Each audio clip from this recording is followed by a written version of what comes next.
Have you ever found yourself completely captivated by a story, only to feel utterly adrift when a new iteration or, a reboot emerges? Oh yeah, definitely. Can be confusing. Right. What if those seemingly contradictory versions weren't actually contradictions at all, but rather integral pieces of a much grander, more interconnected design? That's a really interesting way to put it. That's a fascinating thought, and it's precisely what we're going to unravel today.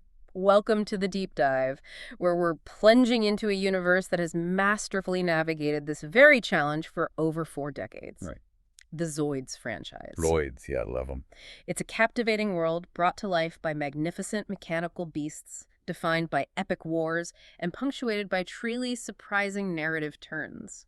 What's truly remarkable here is how Zoids has meticulously woven an incredibly rich, yet inherently complex tapestry of narratives across multiple media. Mm-hmm.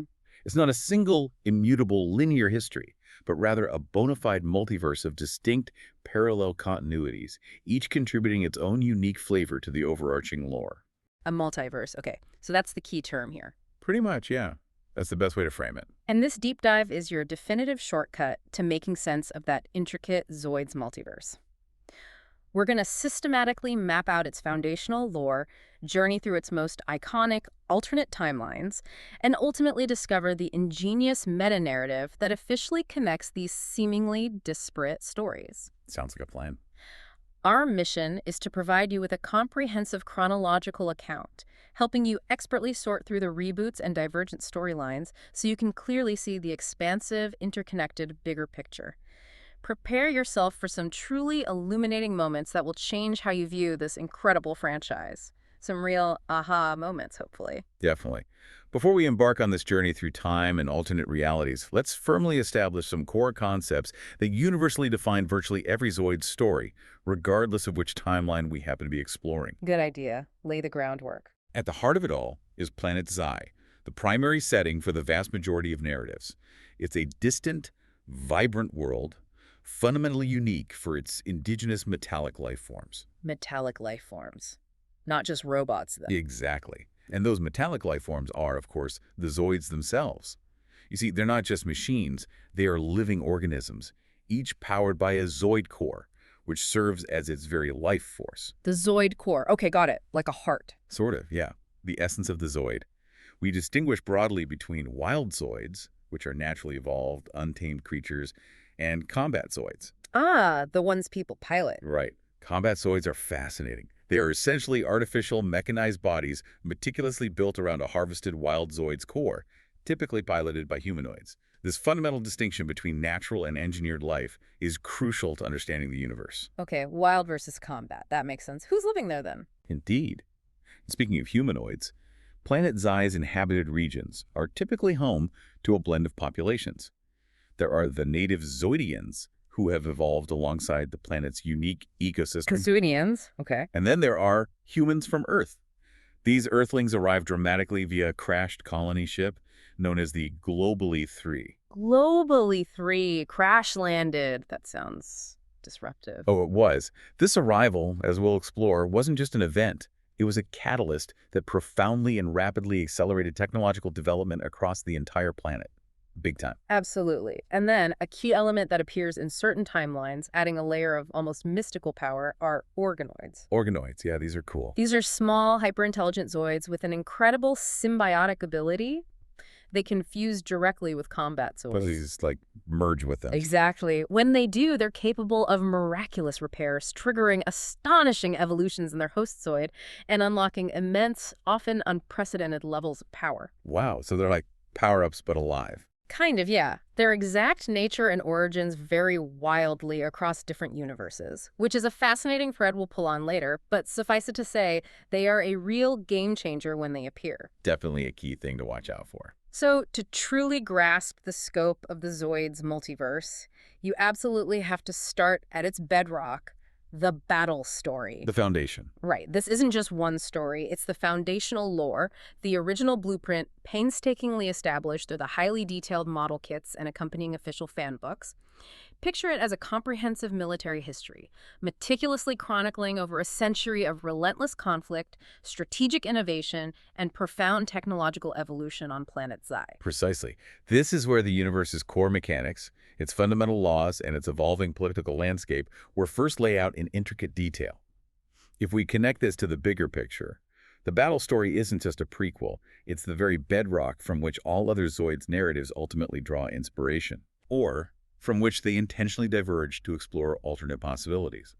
It defines the what-if for everything that follows. Okay, battle story. Yeah. The OG timeline. Let's dig in. Where does it start? So let's journey back to where it all began, to what we call primordial Xi, the genesis of Zoids and Zoidian civilization. This takes us back an almost unimaginable span of time, How far back are we talking? from approximately 50 million years. Before Zaz-C, and just to clarify, Zaz-A stands for Zoids After Colony, marking the arrival of the Earthlings all the way up to Zai-C 1977. 50 million years. Wow. A staggering span of time indeed, where the very geology of Xi was being sculpted by elemental forces, preparing the stage for the life that would eventually thrive there. The deepest past of planet Xi truly begins billions of years before any humanoid ever set foot on its surface. Billions. Okay. It was roughly 200 million years ago that the first metal exoskeleton organisms, essentially, the primal ancestors of what we know as wild Zoids, emerged. Their existence, their very lives, were sustained by the enigmatic and powerful Zoid Core. The first wild Zoids, 200 million years ago. Yep. Imagine a planet where life itself is metallic, ancient, and imbued with a mysterious inherent power that defines its very ecosystem. Hard to wrap your head around, so when do the Zoidians show up? Fast forward through those geological ages, a few 100 million years later, and we see the much later evolution of humanoid Zoidians. They lived in scattered tribes, grappling with a deeply volatile planet marked by intense volcanic and seismic activity. Not exactly paradise. Not at all. Not the most hospitable environment for building a civilization.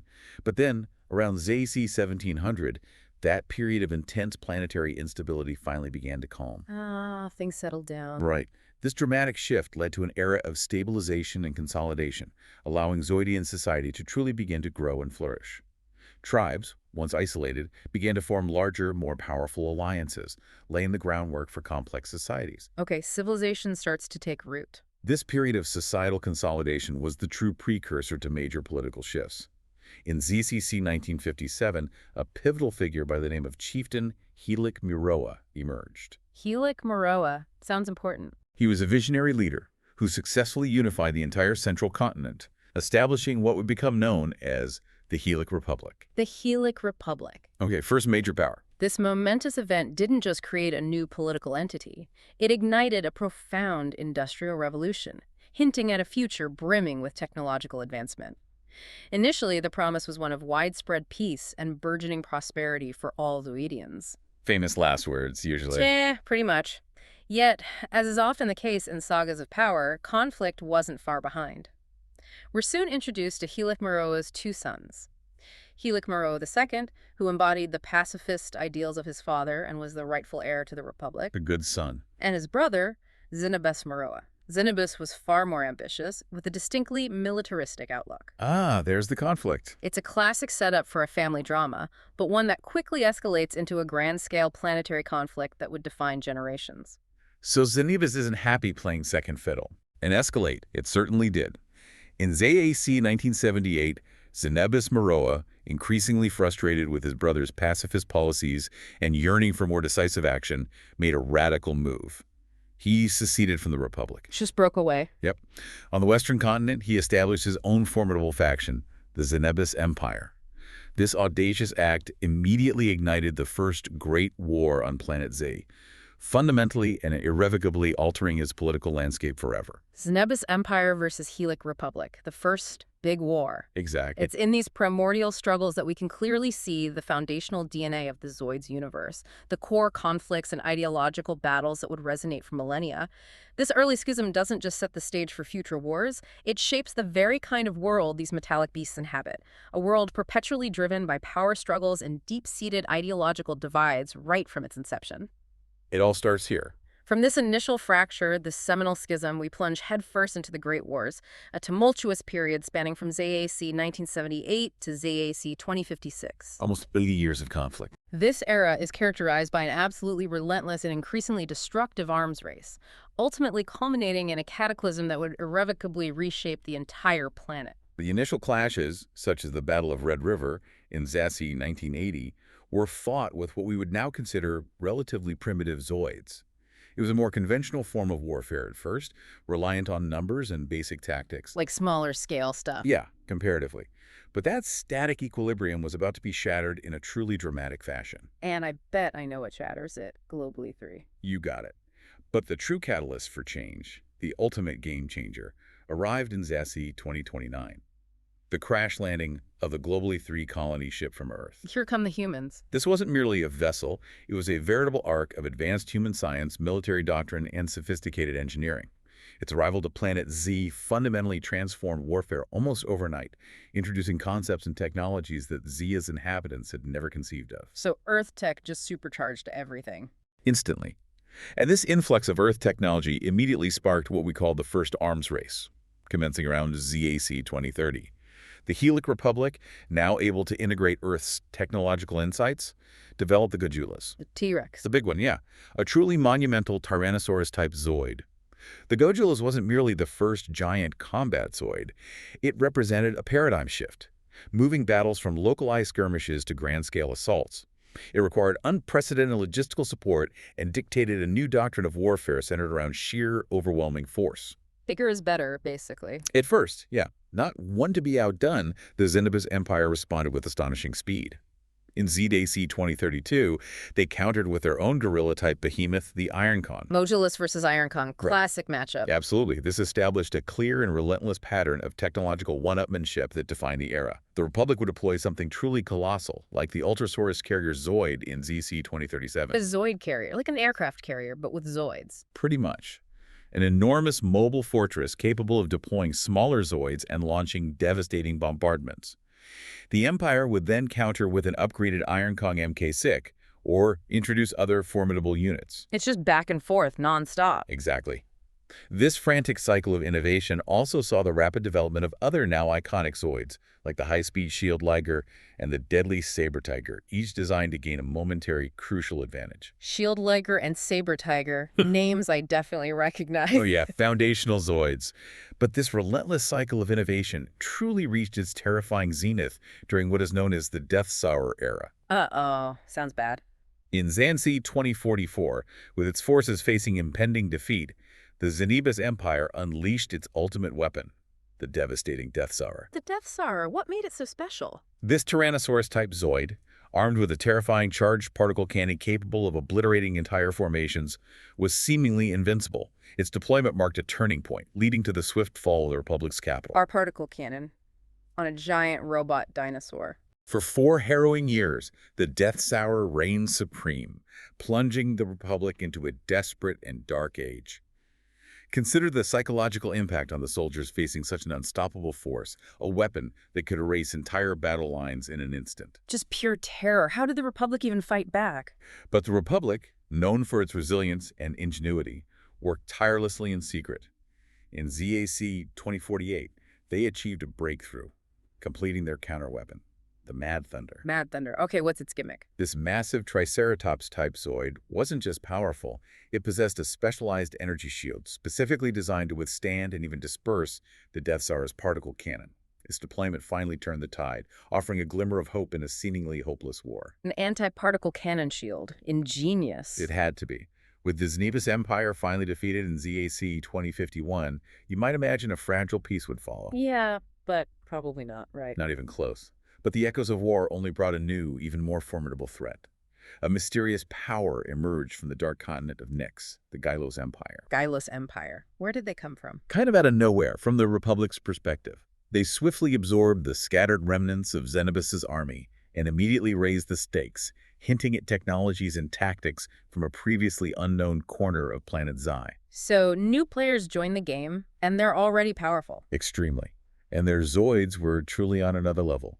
They culminated in the deployment of the Gil Vader in ZAC 2053. Gil Vader sounds menacing. This striking wyvern-type superzoid possessed revolutionary beam-deflecting wings and unmatched aerial supremacy, a predator from the skies that nearly annihilated the exhausted Republic forces. Beam-deflecting wings. How do you even fight that? With difficulty.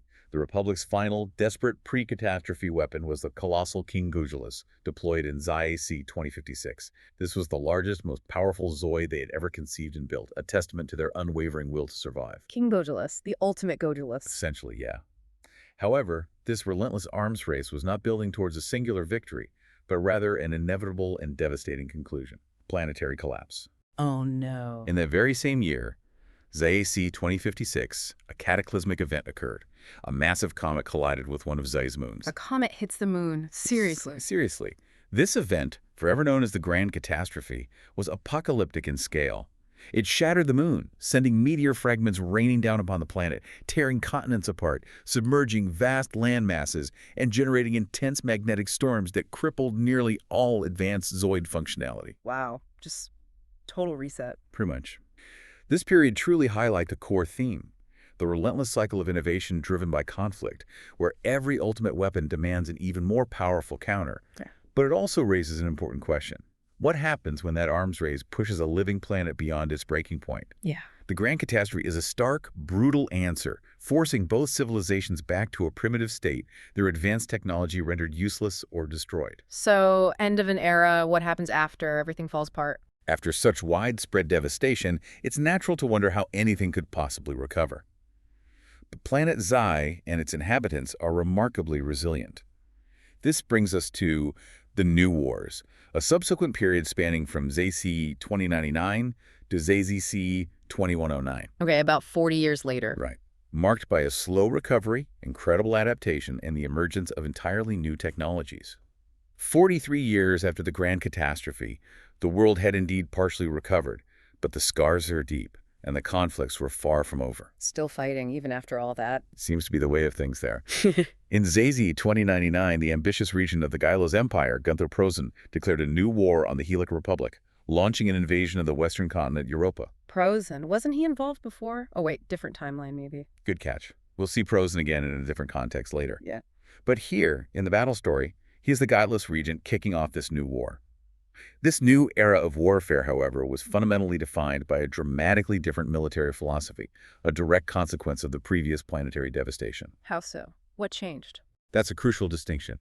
The strategic focus had profoundly shifted from those massive, lumbering superzoids of the past, which were too resource-intensive to build and maintain in a recovering world. Yeah, probably couldn't build a King Guylos easily after the catastrophe. Exactly. It shifted to smaller, faster, and much more technologically sophisticated units. It was about efficiency, adaptability, and qualitative superiority through advanced systems, not just brute force. Smarter, not necessarily bigger. Precisely. And a huge part of this strategic pivot came from a crucial, almost mythical discovery. Ooh, what did they find? That would be the Organoid system, discovered in ancient, enigmatic ruins nestled within Mount Olympus. Organoids, we mentioned those, so this is where they come into the main history. In the battle story, yes, as a discovered technology. This was a super technology capable of dramatically enhancing a Zoid's performance, allowing it to move faster, hit harder, and recover more quickly. That's amazing. Any downsides? Oh, yeah. It came at a significant, often terrifying cost. Profound mental instability for the pilot, sometimes even affecting their very sanity. Whoa, so it messes with the pilot's head? Big time. Imagine the mental toll, the whispers of primal instincts invading a pilot's mind, a constant battle not just against the enemy, but within themselves to retain control. This made Organoids a double-edged sword, a path to immense power, but one fraught with personal peril and potentially catastrophic battlefield consequences. High risk, high reward. Very much so. The Guylos Empire quickly developed the Guylos, a powerful Tyrannosaurus-type Zoid, in Zac 2100, which was the first to successfully integrate this system and wield its own devastating particle cannon. Another T-Rex with a particle cannon, but this one uses the Organoid system. Correct. This reflects a strategic pivot in a resource-scarce, post-apocalyptic world where qualitative superiority through advanced, albeit dangerous systems became far more valuable than the brute force industrial might of the pre-catastrophe era. Makes sense. Power at a cost. Did anything else major happen? Oh yes. The war took another dramatic and unexpected turn in Zeta C-2101 when Prozin revealed his astonishing true heritage. He was the son of the original Xenobus Meroa. What? Xenobus' son? Yep. He staged a swift coup, took the young Emperor Rudolph hostage, and dramatically declared the founding of the Neo-Xenobus Empire. Neo-Xenobus. Bringing back the old name. That's bold. With this new, historically resonant banner, he unleashed the even more terrifying Bloody Death Czar, and with his true force, the Eisen Dragoon, conquered the central continent with ruthless efficiency. Bloody Death Czar. Even scarier than the original. Arguably, yes. It was a bold and calculated move, consolidating power under a name that still invoked fear and loyalty. The Republic found itself in an absolutely dire position, pushed to the very brink of annihilation once again. So the Republic is exiled, basically. How do they fight back this time? Here's where ingenuity truly blossomed from necessity. The Republic, exiled to the eastern continent, had to get truly inventive. They forged a crucial partnership with the Zoids Corporation, and from ZZC-2104 onwards, they developed a revolutionary concept: block Zoids. Block Zoids, like Lego Zoids. Sort of. These were modular Zoids, ingeniously built around artificial mass-produced Zoid Cores. Think of them like highly customizable building blocks, allowing for incredibly versatile combinations and rapid part swapping. Modular, so you can mix and match parts easily. Exactly. This design philosophy prioritized adaptability and cost-effectiveness over singular resource-intensive superweapons, making them a testament to ingenuity born from the most desperate of circumstances. The Leo Blaze, a sleek lion type, was one of the earliest and most successful examples of this new design. Leo Blaze. Okay, so the Republic adapts with modular tech. This innovation represented the logical endpoint of a civilization recovering from collapse. It prioritized cost-effective, adaptable military hardware capable of rapid deployment and modification, rather than singular, resource-intensive superweapons of the past. It was a pragmatic, yet brilliant strategic shift, reflecting the lessons learned for the Grand Catastrophe and the subsequent resource scarcity. Okay, so blocks versus organoid tech, essentially. How did it end? The conflict then moved towards its ultimate tense confrontation. The Neo-Xenobus Empire rolled out its final, most devastating long-range weapon, the massive Seismosaurus, in ZAC-2106. Seismosaurus sounds huge. Imagine an artillery Zoid of unimaginable scale, capable of annihilating entire bases from hundreds of kilometers away, an instrument of total battlefield control. Oh wow, like planetary-scale artillery? Pretty much. The Republic countered with its own powerful new generation, including the awe-inspiring Guylos Giga, another Tyrannosaurus type from ZC-2106, which represented the pinnacle of Republic engineering, and the particle-absorbing Gairuki. Guylos Giga. And something that absorbs particles. Interesting counter. Right. The war finally ended in ZAC-2109, not with a decisive victory for either side, but with a reluctant ceasefire. A ceasefire, not a win. No. The sheer scale of the final battle threatened to trigger yet another planetary cataclysm, a haunting echo of the Grand Catastrophe. This terrifying prospect forced both sides to step back from the brink, recognizing that continued conflict would mean mutual annihilation. It's a somber end to an era of innovation. Wow, so they almost destroyed the planet again. That's heavy. This entire saga, spanning over a century, is a profound narrative. It vividly illustrates how technology, political ambition, and even monumental planetary events intertwine to shape history. Absolutely. You can clearly trace the constant push and pull, the relentless struggle for survival and dominance, playing out in ever-evolving machines and strategies. It's a truly epic and cautionary foundation for the Zoids universe. It really sets the stage for everything else. Now, while the battle story gives us that incredibly rich historical backbone, the Zoids franchise was far too dynamic to remain confined to a single narrative. Over the years, it's been reimagined countless times in various anime series. Right. This is where things branch out. And here's the crucial insight. Each one largely establishes its own distinct universe, complete with unique characters, events, and even different interpretations of those core Zoids concepts we just discussed. This is where the concept of the multiverse truly crystallizes. While these anime continuities share common threads, the very idea of Zoids themselves, and many familiar mechanical designs, each one embarks on a fundamentally different narrative path. So they use the same Zoids but tell different stories. Pretty much. They offer fresh perspectives on what Zoids can be, exploring alternate histories and character dynamics. It's an intentional branching, a creative exploration of the franchise's core appeal. Okay, let's explore these branches. Where do we start with the anime? Let's begin our exploration of these alternate realities with the Age of Organoids, which encompasses the Chaotic Century and Guardian Force anime series. Chaotic Century Guardian Force. Okay, I know this one. Van, Fiona, Zeke. Exactly. This is widely considered the quintessential hero's journey of the Zoids world, a narrative that truly put Zoids on the map for many fans. This continuity, which spans an impressive 67 episodes across its 2 seasons, takes a loose inspiration from the battle story's Western Continent War. Loosely based, okay. However, it's profoundly reframed. The large-scale war between the Helic Republic and the Guylos Empire, while a constant and impactful backdrop, serves primarily as the stage for a much more personal, character-driven adventure. The narrative lens is focused tightly on a small group of evolving heroes and their incredible Zoid partners. Less about armies, more about the main characters. Right. The story opens with a young, headstrong boy named Van Flyheight. While exploring some ancient desert ruins, he stumbles upon 2 mysterious capsules. Finds the pods. From them emerge not only the small, almost magical organoid named Zeke, but also an enigmatic amnesiac girl named Fiona, who is revealed to be an ancient Zoidian. Zeke the Organoid and Fiona the ancient Zoidian. And Zeke brings back the Liger, right? Yep. Zeke's mysterious power isn't just for show. It revives a dilapidated Shield Liger, a loyal, powerful Zoid that Van quickly learns to pilot. Together, this unlikely trio embarks on a profound quest to find Zoid Eve, a mythical entity they believe holds the key to restoring Fiona's lost memories and understanding the planet's ancient past. Find Zoid Eve, save Fiona's memory. Classic quest. It's a classic coming-of-age tale, infused with discovery and destiny. Van's journey of growth as a pilot is significantly and dramatically defined by his intense rivalry with Raven. Ah, Raven, the ultimate rival. Raven is a truly ruthless and prodigiously talented pilot, initially aligned with the Guylos Empire, and he commands his own powerful organoid Shadow. Their repeated escalating duels form the emotional spine of this entire series. Van versus Raven, Shield Liger versus Saber Fang, then Blade Liger versus Genobreaker. You got it. We witness Van's Shield Liger evolve to the mighty Blade Liger, constantly pushing the limits against Raven's ever more formidable Saber Fang, and later, the terrifying Genobreaker. These clashes are not just about raw power, they are deep psychological battles, exploring themes of destiny, free will, and the ethical implications of enhanced Zoid control. The emotional investment in the rivalry is palpable. Definitely. So what's the main plot of Chaotic Century? The first arc, Chaotic Century, centers on the escalating conspiracy orchestrated by Regent Gunter Prozin. Prozin again, but different here. Exactly. Here, he's a manipulative regent, not Xenobus' son.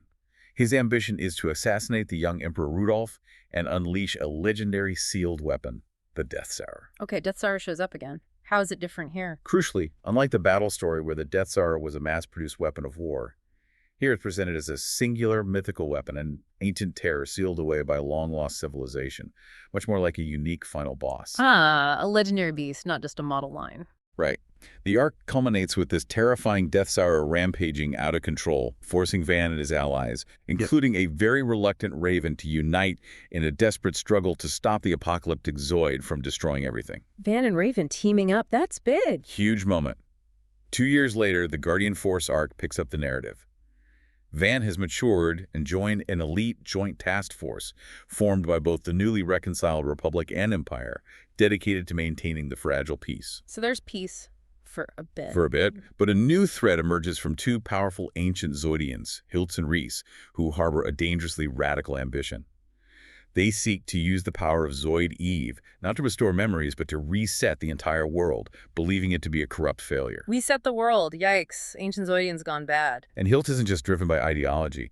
He commands terrifying weapons. He unleashes another ancient superweapon, the horrific Death Stinger. The scorpion thing. That Zoid was nightmare fuel. Totally. An arachnid Zoid capable of immense destruction, and later, through a dark ritual, manages to revive the very core of the original Death Star. Brings back the Death Star again. Man. The final conflict is gargantuan. An epic 8-episode battle involving the combined armies of the entire planet. It features the heroic deployment of the giant Ultrasaurus and its immensely powerful gravity cannon, culminating in a desperate final gambit where Van's Blade Liger is literally fired from the cannon itself as a living projectile. They shoot the Liger out of the giant cannon. Yep. This almost unbelievable sacrifice allows him to pierce the Death Star's core and finally end Hiltz's devastating threat. It is an unforgettable sequence, etching itself into the minds of viewers. Wow. Okay, that's epic. So how does this timeline differ most from the battle story? Well, this timeline, as you can see, offers several key deviations. Prozin is depicted as a high-ranking noble and regent, not Zanabis Meroa's son. The Death Sower is a singular, mythical weapon sealed away by ancients, rather than a Zanabis-era mass-produced Zoid. And critically, Organoids are exceedingly rare, almost magical beings with their own sentence, as opposed to a reverse-engineered military technology. So organoids are more like partners than tech upgrades here. Exactly. It truly puts the emphasis on the magical, the personal bond, and the ancient mystique of Zoids. For those who appreciate a classic underdog story with deep character development, epic rivalries, and ancient powers, this is where Zoids truly shines. It infuses a genuine heart into the metallic beasts. Makes sense. Okay, where do we go after Chaotic Century Guardian Force? Shifting gears dramatically, we enter the Century of Battle with the new Century Zero anime. This timeline presents a completely different vision for Zoids, the sport of kings. New Century Zero, Liger Zero, this one's way different. Totally different vibe. This series is set over 1,000 years after the Great Wars depicted in Chaotic Century, showcasing a world utterly transformed. Planet Z is now largely at peace. Peace on Planet Z. Hard to believe, right? The combative nature of Zoids and their pilots has been channeled into a regulated, globally popular spectator sport, overseen by the powerful Zoid Battle Commission. So Zoid battles are like mech NASCAR or something. Kind of, yeah. It's a fascinating societal evolution, raising an important question. What happens to a society when its instruments of war become its primary form of entertainment? It recontextualizes the Zoid pilot bond into a competitive spirit, rather than a wartime necessity, exploring themes of sportsmanship, rivalry, and the complex commercialization of power. Interesting angle. Who's the main character here? The story centers on BitCloud, a wandering junk dealer with a knack for mechanics. He stumbles upon the struggling Blitz team and quickly discovers he's the only person truly capable of piloting their unique and incredibly temperamental Zoid, the Liger Zero. Ah, Big Cloud and the Liger Zero. And the Liger's special, right? Very special. This particular Zoid is classified as an Ultimate X, a rare and immensely powerful type of Zoid with a fully integrated organoid system. Integrated organoid system. So different from Zeke. Yeah, seems more like built-in tech here. This system allows for incredible performance and, crucially, the ability to equip different changing armor systems, CAS, on the fly, transforming its capabilities. The CAS, Jaeger, Schneider, Panzer. You know them. We see the high-speed Jaeger armor, the brutal Schneider with its energy blades, and the heavily armed Panzer. Bit joins the Blitz team, and the series follows their journey through the grueling tournament circuit, facing colorful rivals like the flamboyant Harry Champ. Harry Champ, oh man. And the skilled Red Comet, Naomi Flugel. So it's mostly tournament battles and rivalries. Any big bad guys? The primary antagonists in this more peaceful, competitive era are not warring nations, but the clandestine Backdraft Group. Backdraft Group, okay. This shadowy organization operates outside the law, conducting illegal, unsanctioned battles and relentlessly seeking to capture Ultimate X-Zoids like the Liger Zero to further their own secretive Zoid development and potentially destabilize the competitive scene. So they want the Ultimate X-Zoids for themselves. Right. Their top pilot is the mysterious and formidable Vega Obscura, who pilots the equally powerful Berserk Fury, another Ultimate X-Zoid that directly rivals the Liger Zero's capabilities. Berserk Fury, another iconic one, and Ultimate X too. Yep. The commercialization of these battles is also a fascinating aspect. Teams are sponsored, victories bring fame and fortune, and the line between sport and profit is often blurred, leading to ethical dilemmas in the pursuit of power. So it touches on the business of sport too. Now, you said it's set way after Chaotic Century. Any connections?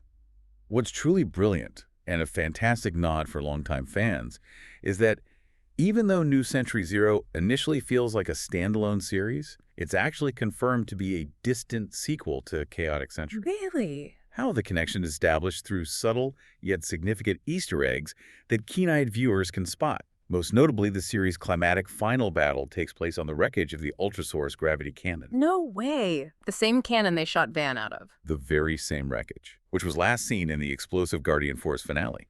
Furthermore, the Backdraft Group utilizes the salvage tail of the Death Stinger The Scorpion Tail. as a powerful particle cannon in their nefarious schemes.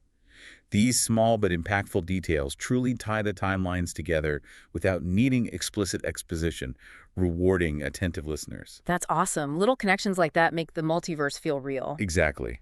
This timeline brilliantly recontextualizes the Zoid-pilot bond into a competitive spirit rather than a wartime necessity. It explores the themes of sportsmanship, fierce rivalry, and the intriguing commercialization of power. What happens when the cutting edge of military technology becomes the centerpiece of televised entertainment? Yeah. How does that alter the perception of these magnificent beasts and the humanoids who pilot them? It's a universe for those who enjoy seeing technology repurposed and new societal structures emerge from a history of conflict. Cool. What's next in the anime lineup? Next up, we move into the Age of Fusion with the Fusers anime, which vividly brings us urban battles and combinations. Fusers. Like fusion. Zoid fusion. You got it. The Zoids. Fusers anime is set in the technologically advanced, sprawling metropolis of Blue City during ZC 2230. This narrative loosely aligns it with the Three Tigers arc from the later battle story. Set in a big city. Okay. The defining technology of this era is fusers, a revolutionary ability for two compatible Zoids to physically combine into a single, much more powerful, and often dramatically transformed machine. So Zoids combine with other Zoids. Correct. Zoid battles, similar to New Century Zero, are arena-based competitions, but they possess a grittier, distinctly urban feel, often fought in towering stadiums or even through the city's complex infrastructure, which presents unique tactical challenges and opportunities. Urban combat. That sounds cool. Who's the hero this time? Our protagonist here is RD, a hot-headed delivery boy who pilots a Liger Zero for the underdog Mach Storm team. Another Liger Zero. Is it the same one? Good question. We'll get to that. RD's journey centers on mastering his Zoid and, more importantly, discovering its unique fusor partner, the magnificent avian Fire Phoenix. Liger Zero and Fire Phoenix. Liger Zero Phoenix. That's the one. When they combine, they form the impressive and versatile Liger Zero Phoenix, capable of both aerial and ground combat.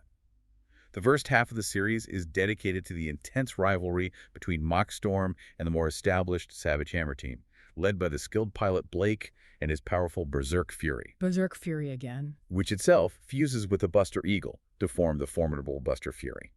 These fusion mechanics add a whole new layer of tactical depth, as pilots must perfectly time their combinations to gain the upper hand. Okay, so it's all about the fuser combinations. Does the plot stay focused on rivalry? The latter half of the series takes a darker, more conspiratorial turn. It shifts from arena rivalries to a much larger threat, revealing that the wealthy industrialist Alpha Richter is secretly orchestrating events. Ah, the rich industrialist villain. Classic. Yeah. He's not only funding the Savage Hammer team, but is also clandestinely developing his own ultimate weapon. The truly massive artillery, Zoid Seismosaurus. Seismosaurus, that name came up in the battle story too. Indeed it did. RD and the Mach Storm team are then forced to unite with their former rivals and other factions to thwart Richter's ambitions, which threaten to engulf Blue City in a devastating war.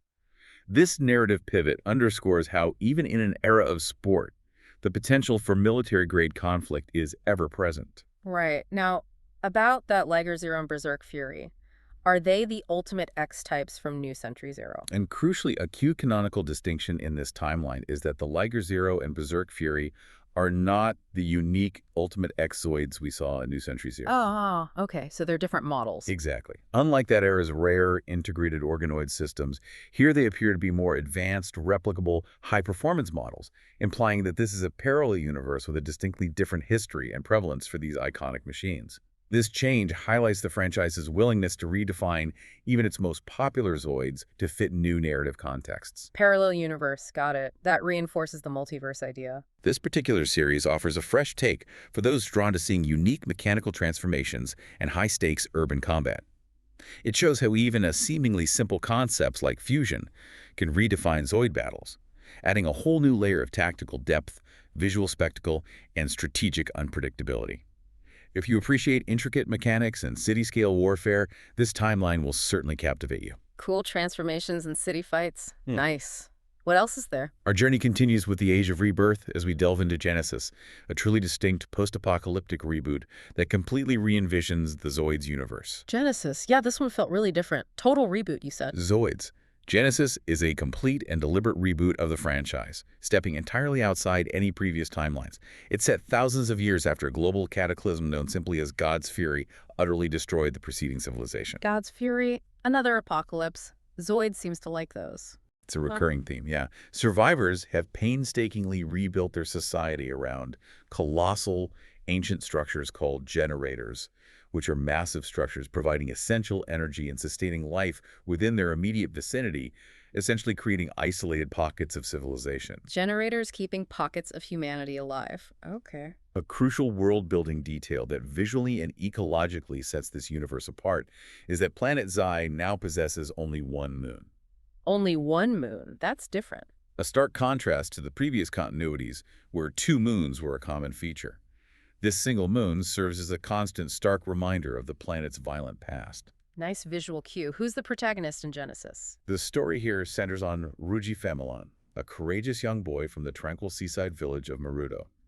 During a dangerous salvage operation in the ruins of the old world, he stumbles upon and awakens the legendary Liger. Liger, the one with the giant sword. That's him. This isn't just any Liger. It's a unique Zoid armed with a massive katana made from Z alloy, a rare and almost mythical metal with incredibly special properties, capable of slicing through otherwise impenetrable armor. Z alloy, so the sword is key. Absolutely. As Ruji's village's essential generator is damaged by an attack from a ruthless new power, he embarks on a desperate quest to find a mechanic. Joined by the exiled noble Rakan and the resourceful Princess Mi, their personal journey quickly morphs into something far greater. Who are they fighting against? Their personal quest quickly escalates into a full-scale rebellion against the tyrannical god emperor of the militaristic Daigald nation, a ruthless leader named Jin. Daigald nation. And they have special Zoids too, right? Biozoids. Exactly. The Daigald nation employs an army of seemingly invincible biozoids, skeletal organic mechanical machines like the fearsome Bioraptor and the terrifying Biomegaraptor. They looked creepy, like Zoid skeletons. What makes these biozoids so formidable is their unique, resilient armor, which is only vulnerable to weapons made from that special Z alloy, a critical detail that makes the Liger and its blade so vital. Ah, so only Z alloy can cut them. That's why the sword matters. Precisely. Gene himself pilots the ultimate biozoid, the monstrous Biotyranno, a terrifying force of destruction. Biotyranno. Sounds bad. Does the Liger have any other tricks? Oh yeah, a truly crucial element of Ruji's fight and the Liger's power is its unique ability to evolt. Evolt. Like evolve. Kind of. This allows it to transform into specialized forms like the high-speed high-8 Liger, perfect for rapid assaults, and the incredibly powerful Mugen Liger, designed for brute force. High-8 and Mugen Liger, so it adapts its form? Right. These transformations are not merely aesthetic, they are vital tactical shifts, allowing the Liger to adapt and counter the Daigald threat and their seemingly indestructible biozoids. The evolution ability makes Liger a truly versatile and unpredictable force on the battlefield. Very cool mechanic. What's truly fascinating here is the complete reimagining of the world's history and its relationship with Zoids. It presents a planet where Zoids are simultaneously a profound threat, having arguably driven a previous civilization to ruin, and the ultimate key to survival, as Liger proves. Zoids as both threat and savior. Interesting duality. It forces a new kind of symbiotic relationship between technology and environment, and profoundly explores the immense challenges of rebuilding civilization from scratch, where ancient powers resurface to either aid or endanger the new world. This series offers a rich, standalone narrative for those who appreciate deep world-building and themes of rebirth and struggle. Okay, one more big anime branch rate. Zoids Wild. Finally, in our grand tour of the anime universes, we come to the age of excavation with the Wild Timelines, which offers yet another complete Earth-based reboot, taking the franchise in a completely new direction. Earth-based, so not on Planet Zia at all. Not primarily, no. The Zoids Wild franchise represents another comprehensive reboot, but this time it radically shifts the entire setting from Planet Z to our own world, Earth, specifically in the 21st century. Whoa. Zoids on Earth. How does that work? In this compelling continuity, Zoids are presented as ancient metallic life forms that have lain dormant underground for millennia, existing as fossilized remains. Humans must actively excavate their fossilized skeletons and then painstakingly restore them to life by inserting a Zoid core. So they dig them up like dinosaur fossils and bring them back to life? Exactly. This process of discovery and resurrection is central to the narrative. Okay, that's a really different take. What's the main gimmick here? The defining mechanic of this universe is the powerful, almost spiritual bond that forms between a pilot and their Zoid. When this synchronization reaches a peak, through intense focus and emotion, it unlocks a special ability known as the Wild Blast. Wild Blast, yeah, I remember that. This is where the Zoid unleashes its primal instincts, tapping into its ancient wild power, and dramatically reveals hidden weaponry, often in a spectacular and aggressive fashion. It's less about refined technological combat and more about raw, organic power and the untamed ferocity of these reawakened metallic beasts. Like the Zoid goes feral and extra weapons pop out. That's a good way to put it. Imagine a Liger rearing up, claws extended, roaring with newfound power. That's the Wild Blast in action. Okay, who's the star of the first Wild series? The first series, Zoids Wild, follows the journey of a young boy named Arashi and his powerful partner, the Wild Liger.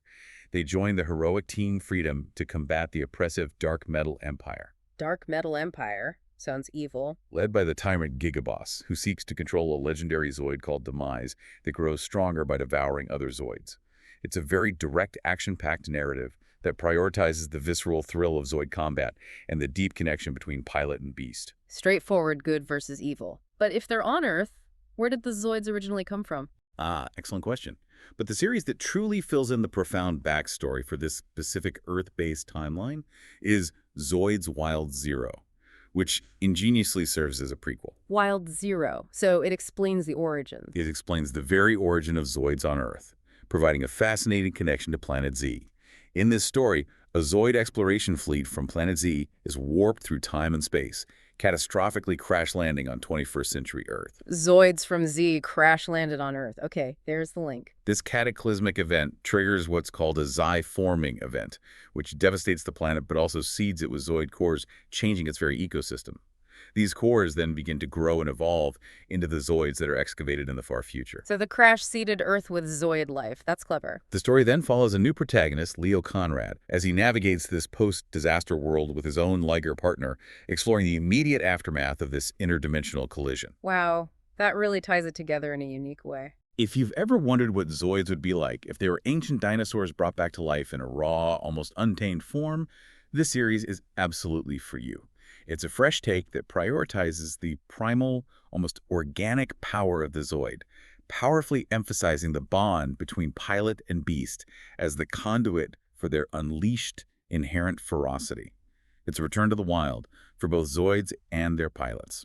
Okay, so we've covered the Battle Story Foundation and then Chaotic Century, New Century Zero, Fusors, Genesis, and Wild, all these different anime universes. A lot of ground covered. Yeah, so we've trekked through the ancient, century-long arms races of Planet Xi, plunged into futuristic sports arenas, witnessed post-apocalyptic rebirths, and even seen Zoids reawaken on our own Earth. You might still be asking yourself, how do these wildly different stories fit together, if at all? Is there an ultimate answer? It feels like a mess, right? How can they all be Zoids? Exactly. Well, this is where the franchise gets truly ingenious, providing a meta-narrative that ties it all together. This raises a truly important question for any sprawling franchise.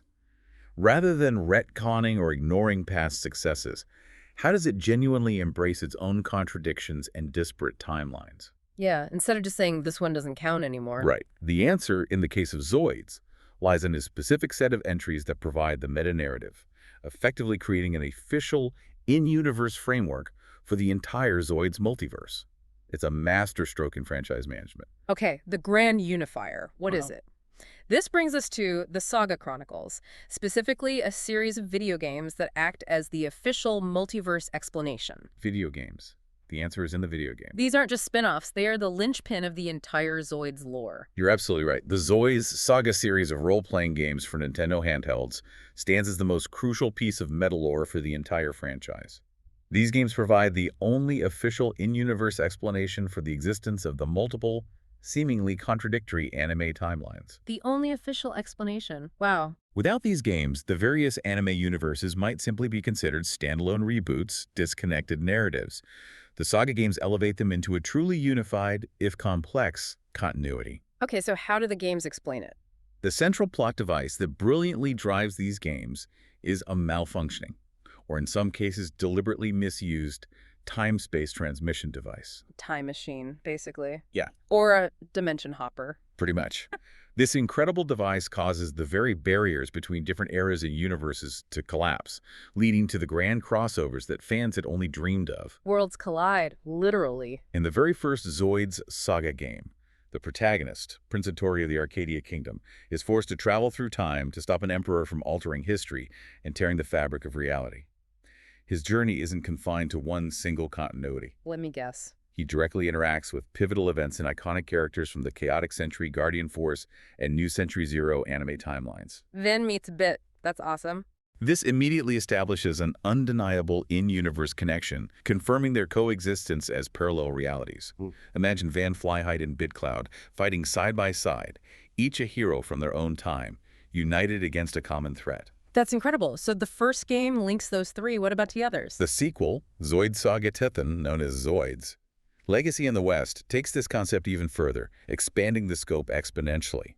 Here, a full time-space fusion occurs. Fusion. Like the universes merge? Dramatically merging the worlds of not just the first three anime, but also the Zoids VS games and even other ancillary continuities, all simultaneously into a single fractured reality. Oh, everything gets mashed together. Pretty much.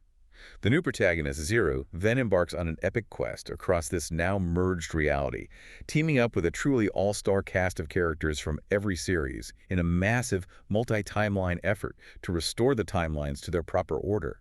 It's a fan's dream come true, a celebration of the entire franchise. A Zoids crossover event to save all realities. That's wild. Do they keep adding more? And this expansion didn't stop there. Subsequent installments, such as Zoids Saga DS, continued to broaden the crossover, seamlessly integrating characters and Zoids from the Genesis timeline into this ever-growing, unified multiverse. So Genesis gets pulled in too. Right. This narrative premise is a creative and brilliant solution. Instead of forcing a single rigid continuity through retcons, the games embrace the contradictions by making them a central feature of the plot. They officially established that these different anime are not just reimaginings, but genuinely parallel worlds within a larger, interconnected multiverse that can, under specific circumstances, intersect and interact. So the games make the multiverse canon. Exactly. This elevates the games from simple spin-offs to the definitive framework for understanding the complete and incredibly rich Zoids lore. What truly makes this revelation so compelling for Zoids fans is how it recontextualizes every story, validating each divergent path as a deliberate stroke in a much grander artistic vision.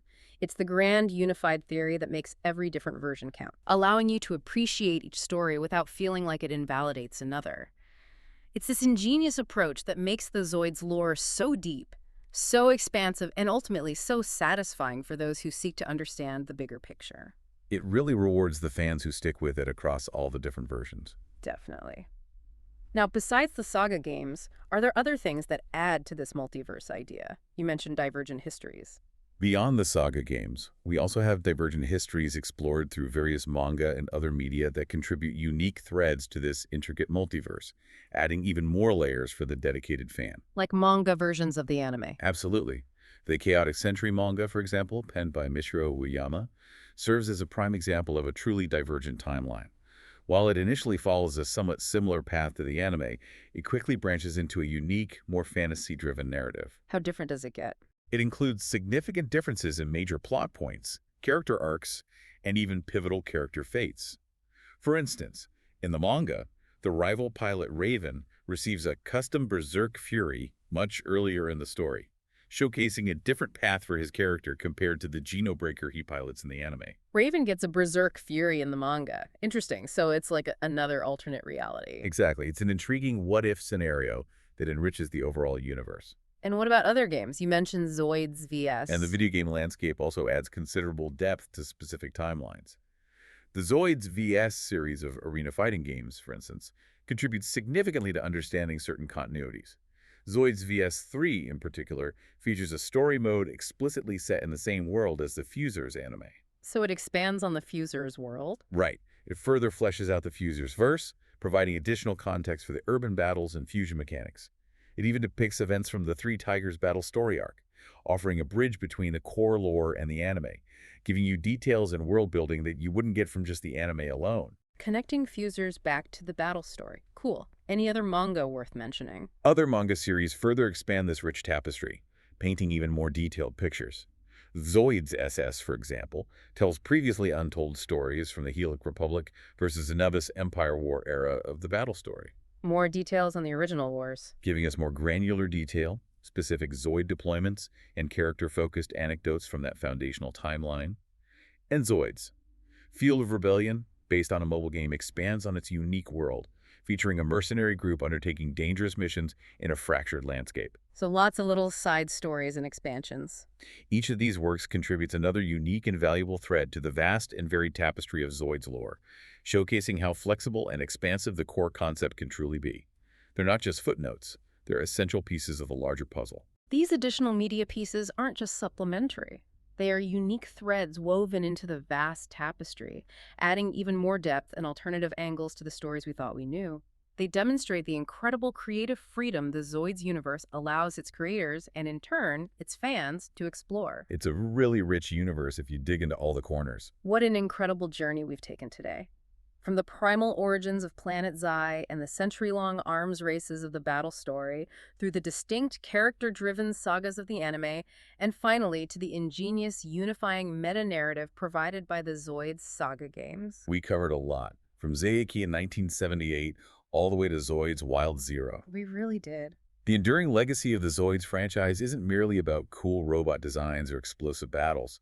It's profoundly about its remarkable adaptability and its creative approach to narrative. Yeah, that multiverse approach is key. It has meticulously built a dynamic, ever-expanding multiverse that continuously reinvents itself without ever invalidating its past. This unique narrative structure proves that multiple histories can coexist, each enriching our understanding of a single, powerful core concept: the magnificent mechanical beasts and the diverse worlds they inhabit. It lets every story matter in its own way. Precisely. As you look at any long-running franchise that you love, or even consider the complex, multifaceted nature of real-world histories, ask yourself this: is there ever truly just one right timeline, one definitive story? Good question. Or does every interpretation, every parallel story, simply add a new, richer layer to a truth that is far more expansive and fascinating than we initially imagined? Perhaps understanding the Zoids multiverse gives us a powerful lens through which to appreciate the very multiverse of stories that exist all around us, waiting to be explored. A fascinating thought to end on. Maybe there's always more than one way to tell a story. Maybe so.